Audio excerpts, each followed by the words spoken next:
celebrating the fact that a grass field was open, you would have told me I was nuts and probably unfriended me. Not you, Clark, but the average person. I might have. Yeah, who knows, right? It could have gone really bad. Anyway, nice. Well, thank you, Jana, for joining us this morning. We've got some familiar faces, but also some new friends joining us, so thank you. And as folks are, all right, yes. So we've got our strong European contingent this morning of Maria and Johan and Svetlana, among others.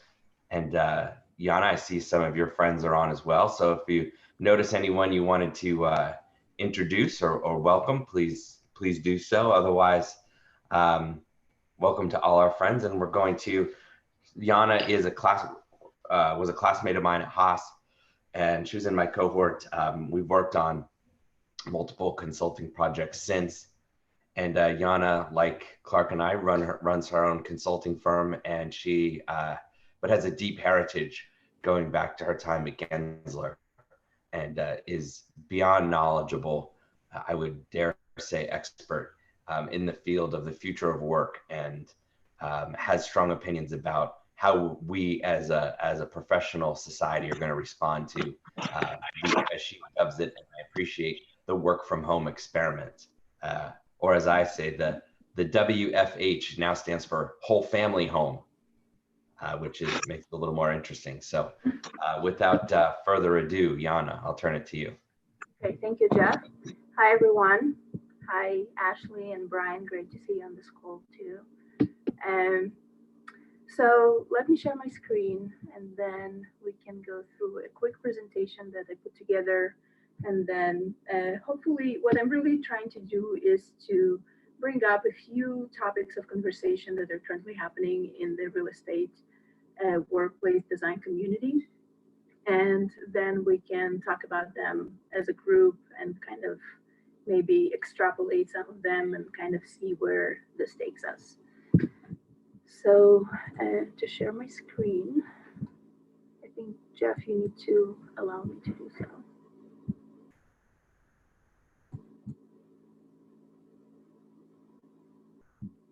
And while that's going All right, on, you're up. I just want to also add that because it's my professional pedigree, to let you know that Jana is also a registered architect and has been a designer for her. I'm not a registered architect. I'm a designer. Thanks, Clark. So yeah, so my background comes from design, and for the majority of my career, I have worked in commercial real estate, offices, commercial types of buildings, government buildings, airports, retail, hospitality, and not residential. So that's kind of where I'm coming from. And then with a switch I've made in my career after the Haas program at Berkeley, my focus has been mostly on strategy work, so workplace strategy, change management, facilitation, that kind of thing. So let's see, it's refusing to give me full screen. Here it is. Okay, can you see my screen, everyone? Yes, we can. And I have to say, you're showing off. You're the first person to present out of InDesign and not PowerPoint or slides. So you're definitely on top of it. And I know you're a designer because you've even dropped your logo in on the flower or on the plant vase. Like, that's so strong, Jan. I'm already learning. My game has got to step up. So good job. Keep rolling. Yeah, and just your mic's a little quiet. If you just hold it close or speak up a little, that'd be helpful. Thanks. Okay, let me try this. Okay, so, and if you can hear me, please let me know. Yeah, good. Okay, excellent. Doing great. Okay, so the post-COVID office. Why are we talking about it today? I'm sure you have seen in the press in recent weeks a lot of articles coming out. There's a lot of opinion pieces talking about how office is dead in general, open office is dead, specifically hot desking is dead. A lot of things are dying. And a lot of these are clickbaits. Some of them are just really, really short opinion pieces, not really based on research or necessarily professional experience. Mostly, hey, I hated the office anyways, and here you go. Now we know for sure that it's dead.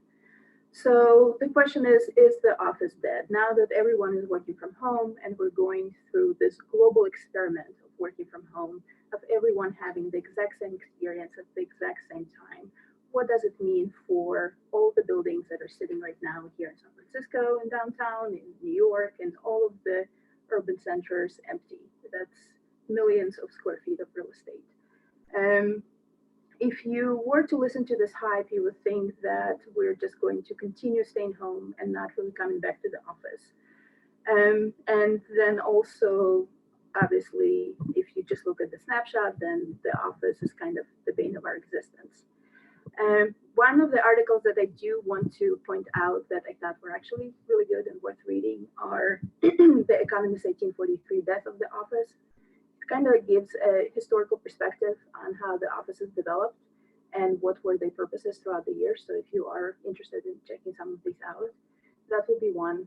Another one that I want to point out here in this kind of collage is the Cushman and Wakefield 6 feet office. So they published studies based on their experience bringing back clients in China specifically, and bringing them back to work and planning for reopening the offices. So the 6 feet office is now kind of the baseline conversation. One thing to remember is that the science is still changing and evolving. Today, 6 feet, tomorrow maybe 12 feet. 3 months from now, maybe 20 feet, who knows, right? We still don't know exactly what the parameters are. But this is kind of starting the discussion that then is picked up by companies like Gensler, which is a large architecture firm, and JLL, who is a real estate broker, property management strategy firm. So there's all of these conversations happening in the industry, and it's a bit of an echo chamber in terms of things bouncing around. So anyways, acknowledging that this is out there, and this is usually the side that we see, wanted to talk to you a little bit about kind of the other side of things. So before we even can talk about office design and what the office does, we need to acknowledge several things. One is we don't just magically show up at the office, right? We have a commute to deal with. So when we think about the return to the office and the re-entry strategy, the commute of how you get from your home to your office is a really important thing to consider. And we're probably not going back to trains that are this overcrowded, maybe. And the next thing is think about all of the large commercial buildings and office buildings that are multiple stories high. For example, the Salesforce Tower downtown San Francisco is 61 stories. If you estimate about 100 people per floor for 60 floors, that's a lot of people. So how do you get all of those people in? Do they queue outside? The queue you're looking at here is actually just trying to get into Costco of shoppers here in Marin, up north from San Francisco. So if these are the lines that we're seeing everywhere we're going now, trying to get into a store and shop, just imagine what this might look like when we get back to work outside of our office buildings, trying to get in. And then other things, before we talk about design, there are also things that we can't really see, and sometimes we can't really control that much. In case of existing buildings, there are inherited air conditioning systems. So air circulation is a big part of healthy air quality.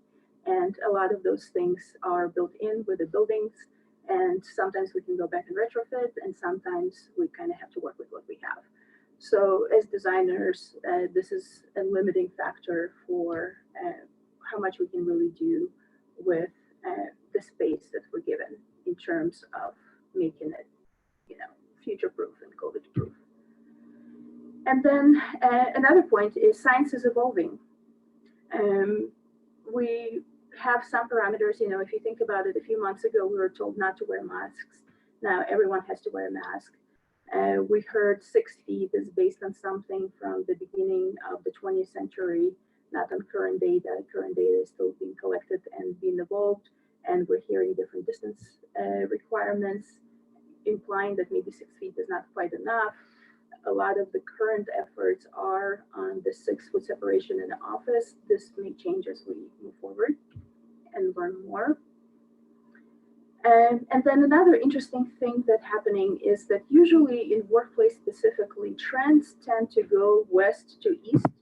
So a lot of the innovative companies here in Silicon Valley on the West Coast in the United States are generating a lot of great ideas about the workplace and testing those ideas out. And then as they get approved and kind of proof of concept, they tend to shift to the east, so to the East Coast and then to Europe, to Asia, and kind of in the pattern of going west to east.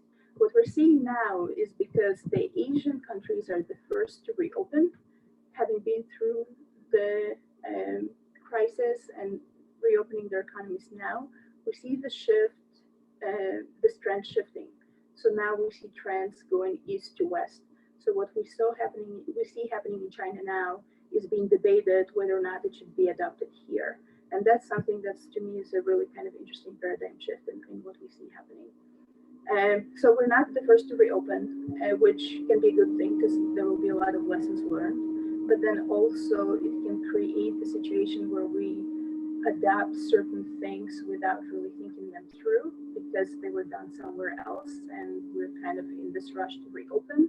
We're not really questioning them or making them fit our environment or our unique circumstances. Hey, Yana, this is Jeff. That when again in design, we're always looking for the reframe of an orthodoxy, and the clear orthodoxy that you outlined is this idea of going west to east. That's new to me. I'm not in the industry, but that's still very insightful. And is there a trend that you see emerging in the East? And it could be something as simple as what's in this picture or otherwise, and how when it moves from East to West, and maybe an example of a culture or a community where it's going to have difficulty taking shape. And one just note for you, our audience, there's a few folks in the audience in the healthcare industry. So specifically at any time in this, if you can speak to anything from healthcare, that's helpful. But in an office setting is fine as well. But what's one of these trends going from East to West and some of the difficulties? Yeah, sure. So I think one of the main things that we're going to grapple with in the coming months is the loss of privacy, which in the East, in countries like China, for example, where there's less liberties, let's say, than there are in the US, civil liberties, if you will. And people as a society are more willing to accept a really invasive type of monitoring and screening and contact tracing than people might be willing to accept here in the United States. I think that's something that we're going to have to confront in the coming months.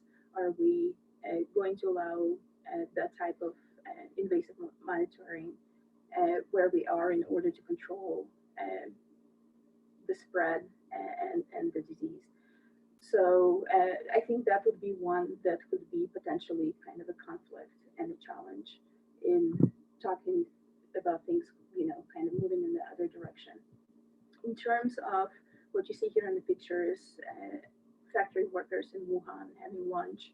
I doubt that this is what, a Mountain View Google campus cafeteria will look like, right?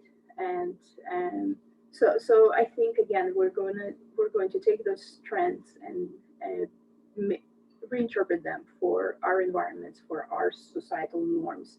And it's interesting that the whole world is going through this at the same time, and everyone is having this common experience. And the reactions at the outset are going to be very similar because they're all reactionary and trying to put out the fire. But as we move along further in time, then this will evolve, our reaction will evolve as well and will be more customized to the locale versus taking an approach that started somewhere and just kind of, implementing it across the globe. So yeah, that's something interesting. Rachel pointed it out in the chat, and I just want to make sure we lift it up. It's that, there've been, the individualism is the hallmark of American culture. We're rooted in our individualism. And I spent some time reflecting on my life. And the only time I really feel like we voluntarily gave up any rights was after September 11th. And when that was just, it was a knee-jerk reaction, top down, imposed. And this time there's not that sense of unity at the top. And so we're getting fractured responses, the federal level, the state level, and here in the Bay Area, even at the county level. So if you think of a business here in the Bay Area trying to reopen, there's almost 3 sets of criteria that you're trying to design to, versus a post 9/11 was one top-down federal response, no choice. How does that play into things as we're redesigning our, well, A, considering reopening our existing space, and then B, God forbid we design new spaces. How does this fractured response make it play into things? Yeah, so I think, it's going to develop, you're bringing up 9/11 is actually an apt kind of analogy in terms of the travel industry and how it was impacted. There was kind of this notion of, in design thinking, we talk a lot about innovation theater, right? So companies that set up, build out innovation centers, have post-its everywhere, but nobody's really engaging in innovation. And so there's that. 9/11 was kind of similar in creating safety and security theater.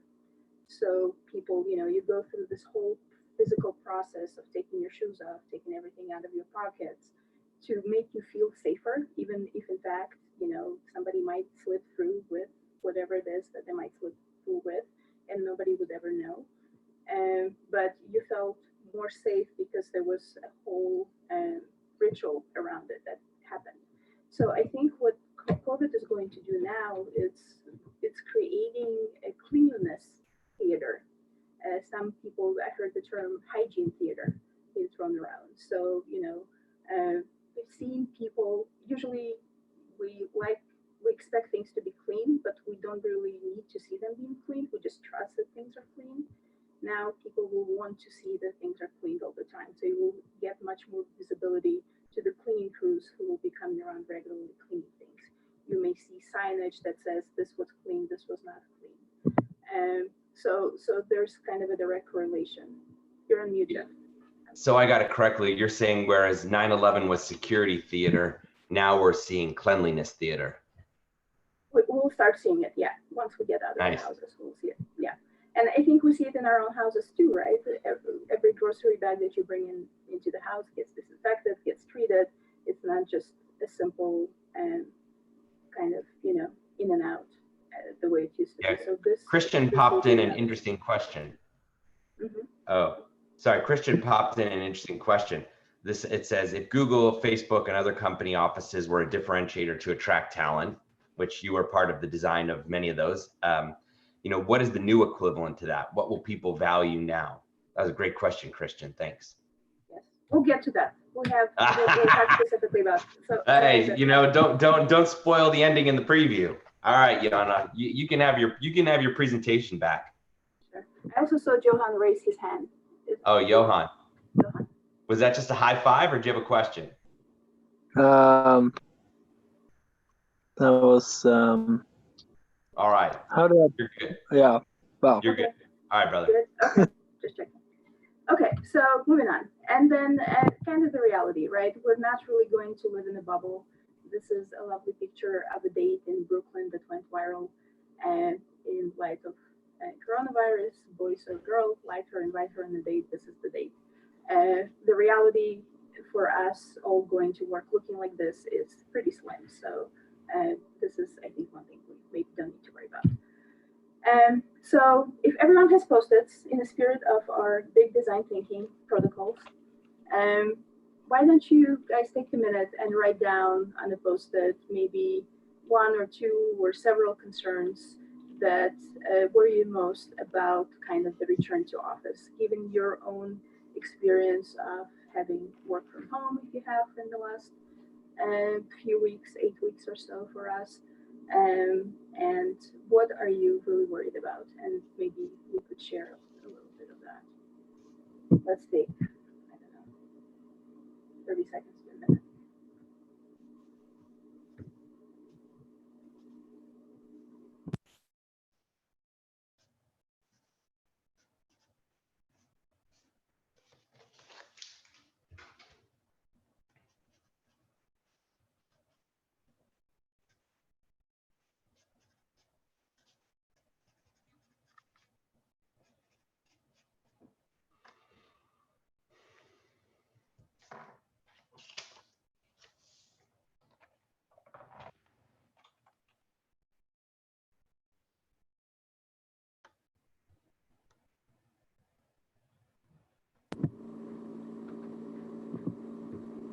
Anyone would like to share this thoughts? I had a few Just, things, Unmute Yana. yourself, Clark. Go ahead. Yeah. Well, having been doing this now for a couple of months, going back to an office, it just doesn't make any sense. Okay. Is there a concern there? Well, my concern, there's a health concern, but also, and here I'll maybe reveal a bit of my inner introvert. I don't like to sit in all those meetings around those tables and just get nothing done. At least having a meeting on Zoom at home, I can put it on pause and go get a drink of water or something. So some of the orthodoxies of what we called work really have stopped making sense to me. Okay. Thank you. Anyone else? Yeah, Christian, go ahead. Sure, I was thinking about three things. One, I was thinking how commuting would look like, because with that's for certain a problem. Normally, work is not close to home, and if you cannot put enough people, you would need to think about something like car that I don't have, only my bike over there. Then there's the food and services that you would need to account for that ahead. There's no restaurants now, or it's very limited services. And in general, the availability of the people. Sometimes at work, you just like come and talk to people in Zoom. Normally, everything's booked and organized, and you can just not go and call. So the dynamics of the office will be quite different. Yeah, well said. Thanks, Christian. One thing that came up to me was I'm just, maybe it's like Clark said, channeling my inner introvert, but like, I don't want to have like months of COVID related small talk. I just like, I mean, I really care, but I don't care. And so I'm just being real. Like and like, is this going to last days, weeks, months? But more deep than that is this idea of how our company culture, because the company culture has been fractured. Mhm. And is there a defined, and I don't think the average company has a process to bring people back together. I mean, they were bad at creating, in general, the majority of companies weren't very successful at creating culture going forward when everyone was in the same place. Now they've been broken up and brought back together. I don't think the average company has the tools for that. Johan, and then if anyone else, just click the raise hand button or just unmute yourself. Janice, I'll get you next. Johan, go ahead. Yeah. I mean, here in Sweden, we are in the slightly absurd situation that we are halfway back to work. So I was at the office 3 times this week, 3 days. Oh, wow. Yeah, and what you see typically is that at McDonald's they have taken away every second chair and things like that to people adapt. But the thing that really concerns me, and I feel that it's safe to raise this in this environment. We're all designers, right? We all like the strange saying as well, is I really miss the physical meetings. I had a workshop yesterday. It was planned to last for 3 hours over Teams, and it ended after 55 minutes. It's a total failure. I never ever misread an audience that badly in my whole life. And I'm sure that if we had had a normal traditional meeting, then I would have been able to pick up the small clues and read the people and steer the meeting towards a better ending. So just trying to be the devil's advocate here. Yeah, I'm sorry to hear that happen, Johan. And I obviously thank you for sharing that. And you're not alone. That's definitely something Clark and I have experienced when we're teaching online, is just getting the read of the room is difficult. Janice, I know you had unmuted yourself. So if you wanted to say, add your 2 parts, and then I see Jeff, Anna, Tatiana, Rachel. So Janice, did you want to share? Yeah, the first thing that came to my mind was mental health and anxiety. And it sort of links to what Johan was talking about, and also what you were talking about, Jeff. It's like the space. The thing that popped into my mind was like, there's this kind of sea of anxiety out there, right? In terms of social distancing and space. And so if people were to come back to an office, everybody's going to have different levels of that. But there's resonance, there's mirror neurons, there's all these things that are going to have a ripple effect in the collective. And yet connection is also what helps people to ease anxiety. So that's just, things like skylights or, something where there could be more space. Just ideas started popping into my mind around that. But I think that's going to be a big issue, mental health, because it's escalating right now for people, both in isolation and also in proximity with others. Yeah, totally. Thanks, Janice. Dr. Jeff. 2 things are on my mind. One are the common areas, hallways and elevators, and places where maybe no one has any real ownership, and the stakes are different than what they were when we were last in an office environment. The other is, I feel like maybe this has pulled the curtain on the reality that for at least many of us, there's only maybe 4 hours of work in a day, like real work. And that's always been the case, but in an office environment, we could fill up the time with meeting people at the water cooler, or, just kind of messing around, whatever it is that filled up the hours. But now that there's an awareness of how much real work there is, if we go back, are we going to be under different kind of scrutiny and different kind of expectations? So You got snaps for that one, Jeff. That was right up. You were preaching to me, brother. So what is it that you say you really do here? Yeah, exactly. Anna. Yeah, I would say for me, it will be more the risk of commuting to work and then being there with loads of people that are touching the same things all the time. So it would be the risk of catching the virus and bringing it home. I would say for me, that's the most concerning thing. Yeah, thank you. Tatiana, then Rachel. Hi, I don't know. I'm concerned about feeling awkward all the time. Like, I don't know how to react, what things to say, and kind of losing this sense of belonging to a tribe or belonging to a community or something, because everyone is more concerned about don't touching anybody or going away. So it's like, yeah, that's my concern. That's so interesting. And I'm sorry if I'm going to take this broader than you had intended, but my reaction to what you said, Tatiana, is there's so much scrutiny put on the personal and physical boundaries within an office. Whether it's just, this is what I feel safe from don't give people, don't touch somebody on the shoulder if they don't want to be touched, or make sure you keep your personal space, right? Don't walk into somebody's cube, like stand outside and have that, right?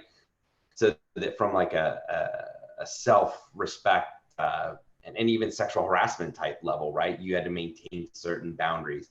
And now you're layering on top of that, like you're going to have a different reaction to me approaching you than Jeff would have if I approached him.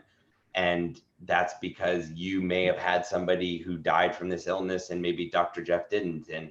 And so that whole physical distance is going to be really weird. And if you and I meet face to face and my first reaction is to take a step back from you, well, like that's offensive, but it's not, you know. You know, I would like to add something. Please. I'm Colombian and I live in France. And it's like when I had to learn how to react face to a pregnant woman. Because in Colombia, we are very touchy. We are interested. Oh, what's the name you're going to give to your baby? Is it a boy? Is it a girl? And here it's like you have to respect the space of a pregnant woman. So it's like, it will be like the same. I need to learn again how to approach each person. Yeah, and it's not like we wear a name tag that says, stay back 6 feet or something. Interesting. Rachel, then Lewis. Thank you, Tatiana. Rachel, then Lewis. Actually, Tatiana, what you just said is making me laugh because, and Johan, feel free to correct me on this one. My dad and I have a joke because we are seriously like Norwegian American heritage, like deeply Scandinavian. And we were already talking about, what's this social distancing 6 feet? Isn't that a little close?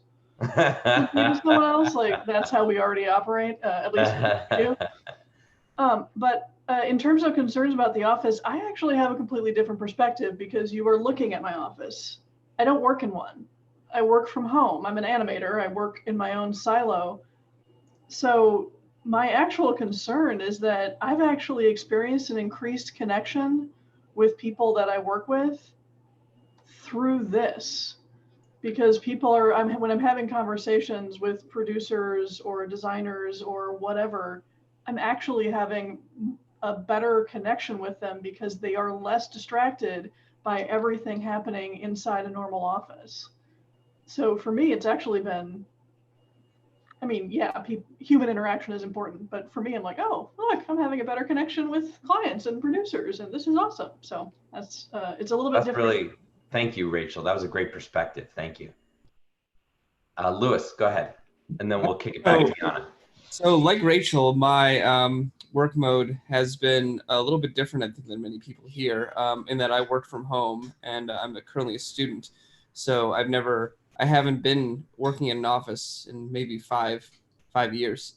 But this summer, I'm navigating an internship. And the first thing that's going to be weird is, first of all, it's totally remote at the moment. But at some point, the offices may open up. There's a San Francisco office at the company that I'm working for. And when that happens, I definitely will have like some kind of urge to, like, you know, ask to work from the office for a few days a week, stop by, try to meet people I'm working with. And further, if we do go into an office space and it becomes official that we're working from the office a certain number of days a week, you know, when you're in a new company and it's a big company, you're trying to like meet people and network and send an email and like do all these like, you know, MBA things that like I'm putting it a little like too crassly, but you know, you want to subsume yourself in the culture. That's the whole point. You're trying to get a job offer. Yeah, to a certain extent, to know what that job offer could look like and what the environment is. And there's this like anxiety that I have when I imagine sending that email. That's now even further because you already had that anxiety at the beginning, but now you have, oh, am I violating their sense of safety by asking for a coffee with someone I've never met before? And what is the reaction like that going to be? And how do I know that this is a person that I could safely ask permission to you know, meet on the side? Nice, great perspective, Lewis. Thanks for sharing. All right, Yana, what's your reaction to everything you've heard? Well, I think all of that is completely in line with what a lot of people around the globe are feeling, right? We have really different types of worker populations. So for some people, for about 7% of workers, they have worked from home before. And just like Rachel has said, this maybe has been a good opportunity to reconnect with people who now are sharing the same experience that they have had for a while now, that may be new to them, but you know, they're excited to connect via Zoom and all of those things. But then for the majority of people, if you look at the graph, somebody published a graph that I saw that talked about mentions of work from home for companies. It almost like the unemployment spike in terms of mentions in communications of just the term working from home. A lot of companies thought that it was not really for them. They didn't really have to worry about that the culture would die if people all went to the office, that the company would lose their mojo and never recover from it. And there are a couple, historical stories that have led to that belief.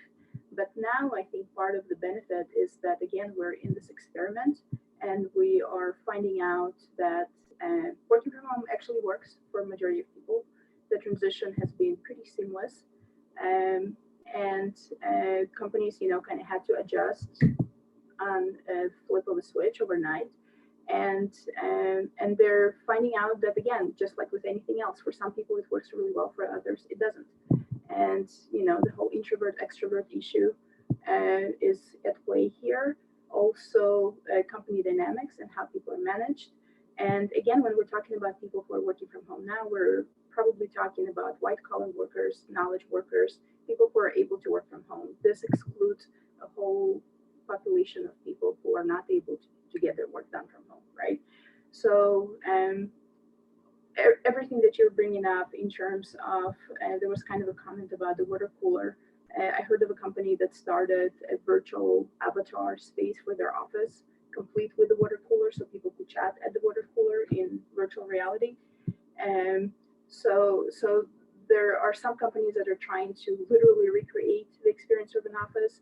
Others are trying to keep the culture through cooking lessons, how to make bread, happy hours, having lunches together. For the architecture industry, for example, there is a relationship with salespeople, people who are representing manufacturers of furniture, of carpets, of lighting, of all kinds of things that go into a building. And that relationship usually is pretty personal and up close. You call your rep, they bring you samples right away and things like that. So there has been a shift in how people work, not just with their coworker, but also kind of the extension of their working network of partners. And that has been kind of interesting to see. So let's go through 4 more slides and then we'll conclude. How are we doing on time? We're doing good. Okay, so 4 things, right? Kind of Jeff asked me to highlight 4 main points about this future of the workplace. So number 1 is the office is not dead. Sorry, Clark. So the way that this, but the office will absolutely change as a result of this.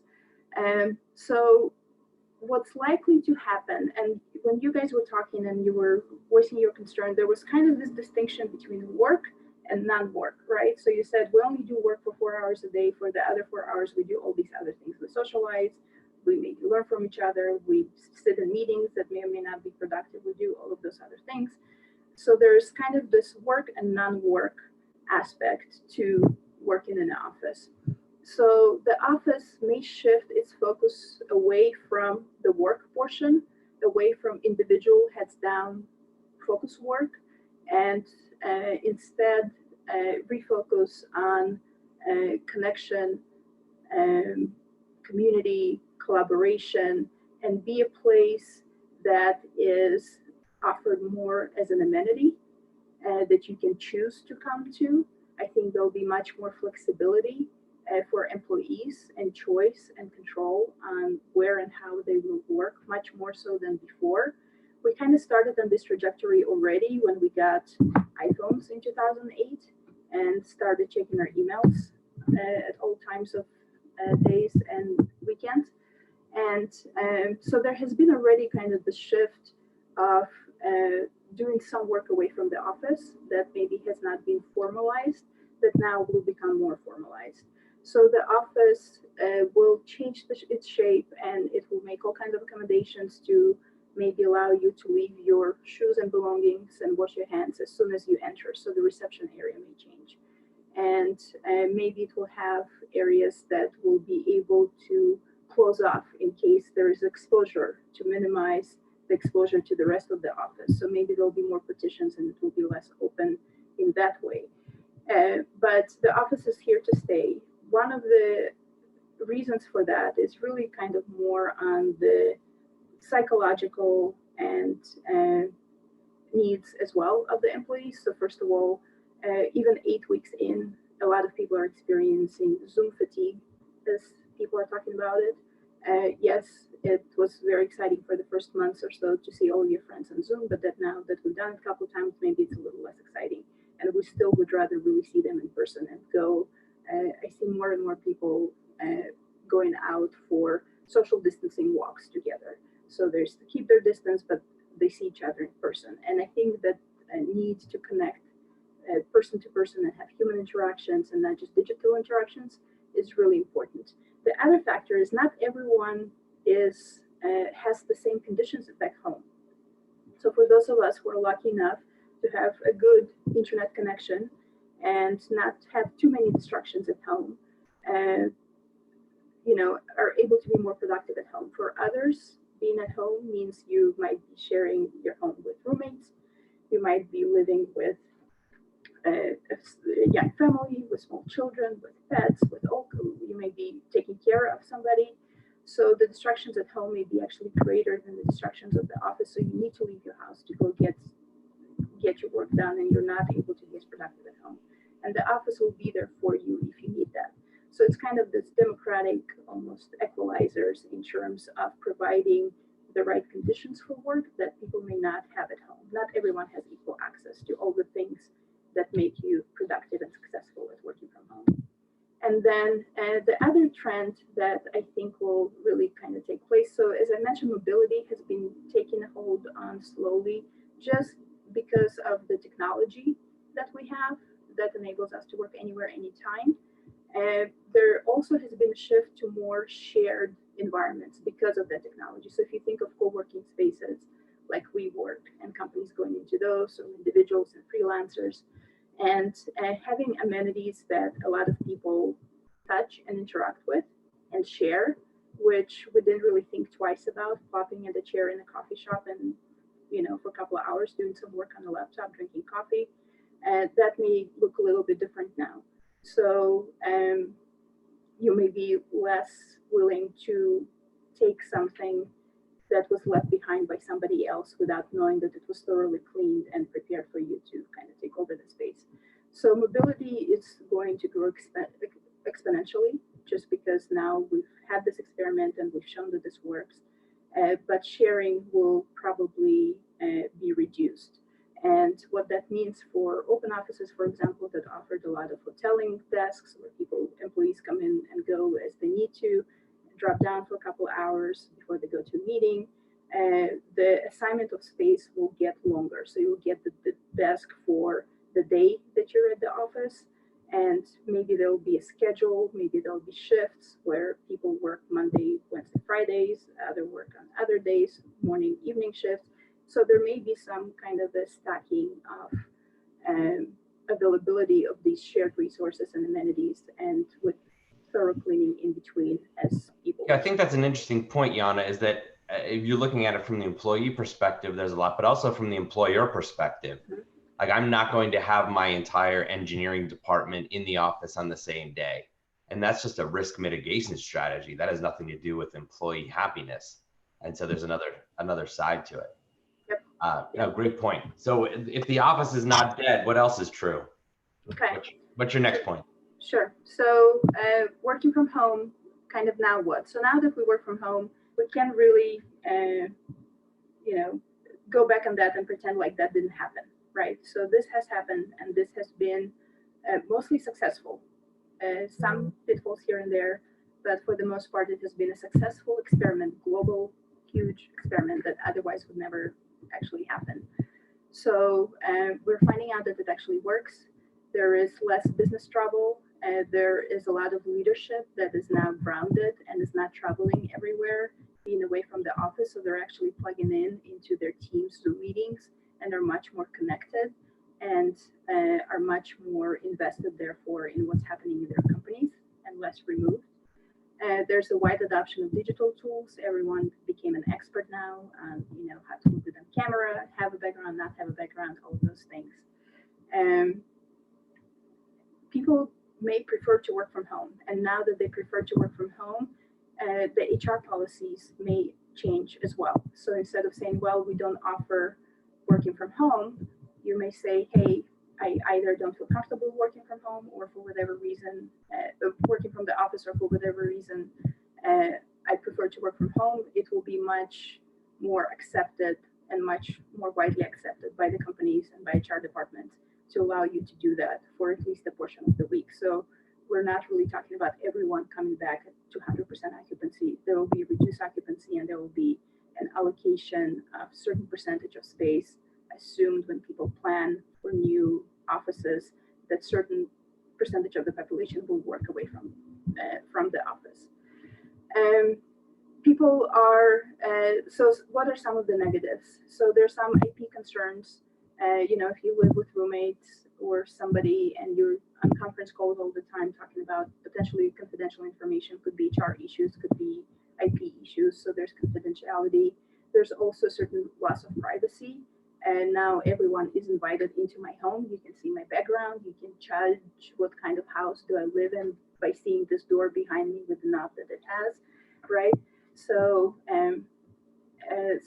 so there's certain loss of kind of the separation between work, life, and maybe the image and the persona that you have at work to who you are at home. And on the positive side of this, it's you bring in more of your authentic self to the people that you interact with, but at the same time, your interaction, to Johan's point, is you can't really judge the human interactions just by seeing the screen, right? You're missing a whole bunch of body language clues that would be part of a normal social interaction, and therefore you may be missing out on certain communication aspects that are nonverbal, that are not visible just through the face, that you would otherwise get.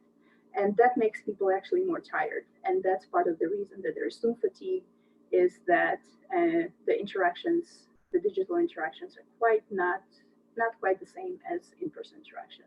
And then one last point for the employers is really thinking about, well, who's responsible for all of this stuff now? One is, if I get sick in the office, is the company liable? Two, if I'm working from home, who's paying for my Wi-Fi? Am I going to get the subsidy to have an ergonomic chair so I would have good setting for work at home? All of those things are going to be kind of topics that companies will need to figure out in coming months as they reintroduce people back. That's interesting. I'm going to launch a quick poll here. So if you're in Zoom, you can click on this poll. I was kind of inspired, Jana, by what you shared, this idea of working from home. So how will you be working or studying in September of 2020? Happily in an office, reluctantly in an office, happily working from home, reluctantly working from home, or will you be unemployed or looking for work?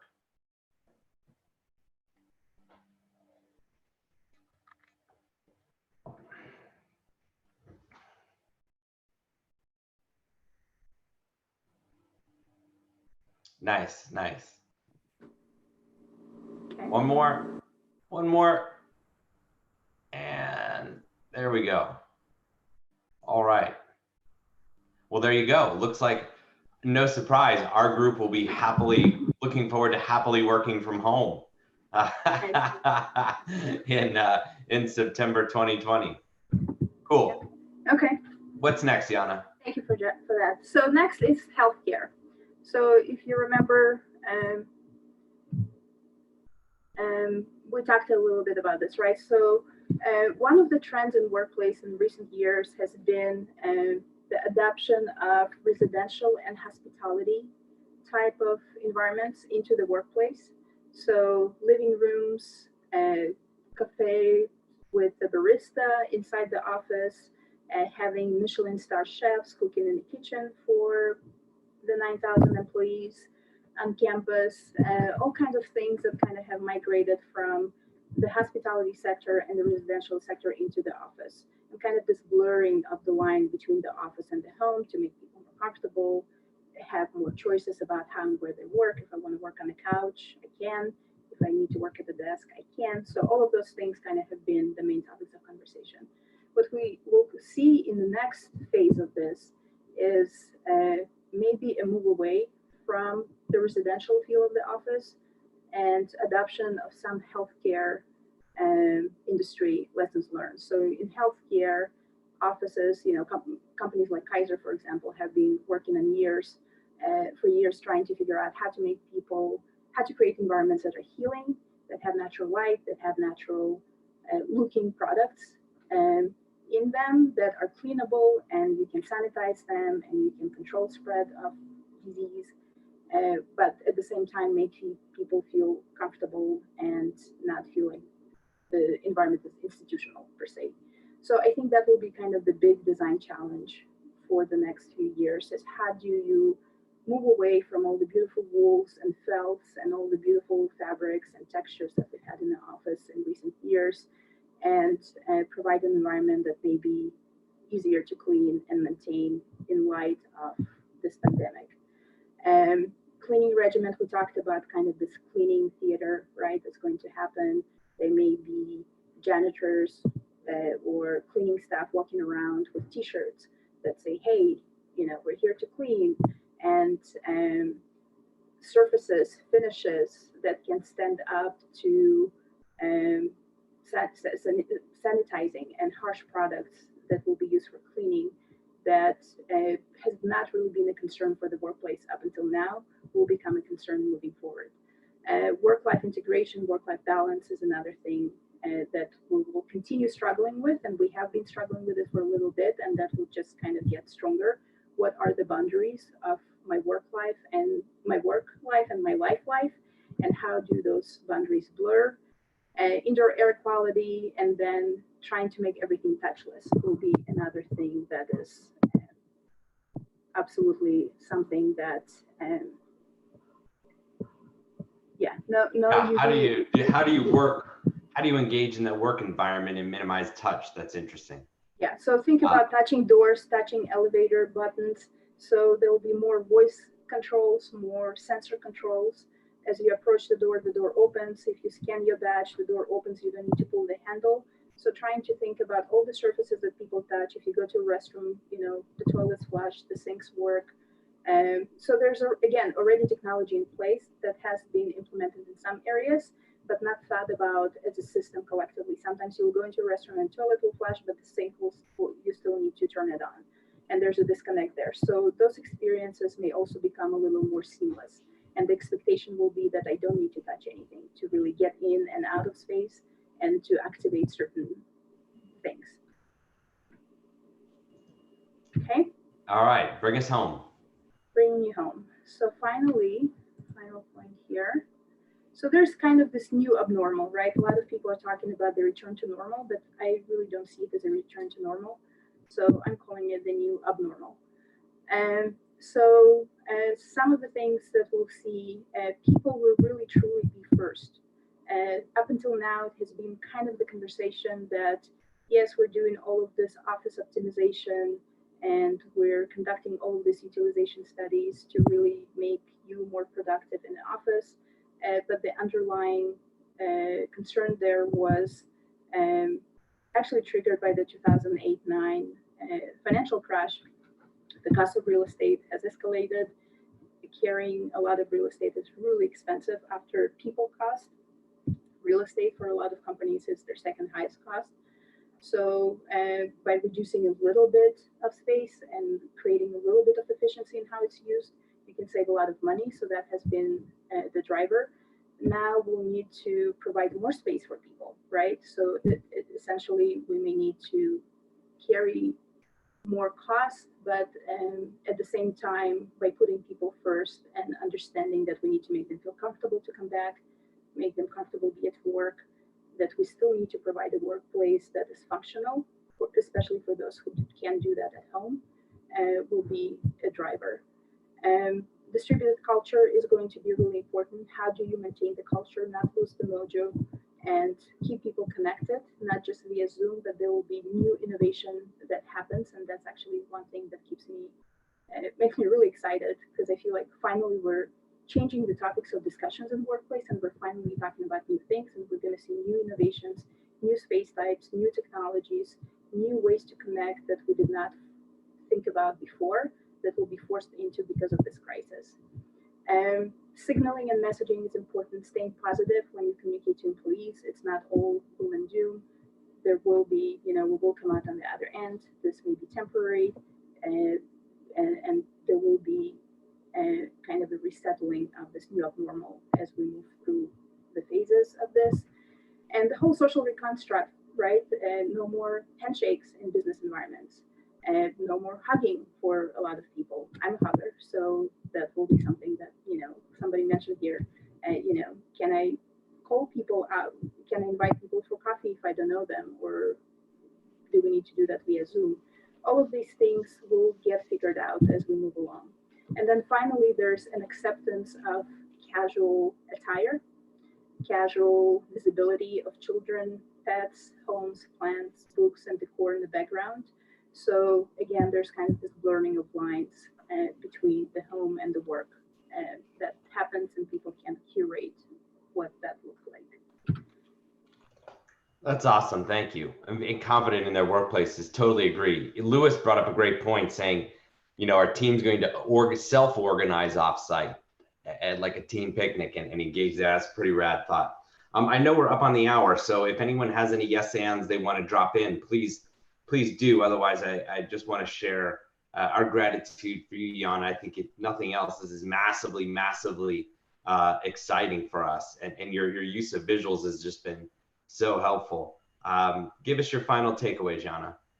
Sure. So the takeaways are here on the side. I'm not really going to read through them. What I do want to leave you with is, again, just to showcase how all of this is still evolving and nothing is really set. So nobody really knows exactly what's going to happen. We have some ideas and we've talked about them. This is an example of 4 elevators set up for social distancing. All 4 are different. And if you search for more images, you'll find even more variations of this. So, and also one thing that I wanted to point out, that people don't always follow the clues. So you see that the feet here are pointing in this direction. So you would not be facing each other, but people don't always follow the directions too, right? So it's kind of explicitly telling you which way you're supposed to face. You're supposed to face the wall and not each other. And then it's up to people to really kind of follow these guidelines. But anyways, this is something that we'll be seeing and see it evolve and change over time.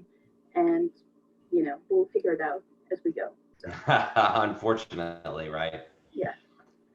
Well, thank you so much, Jana. It was a pleasure having you today. And thanks everyone again for joining. I hope this planted some exciting seeds in your mind. It'll make us all at least more conscious as we go out into our world. So thank you. Yes.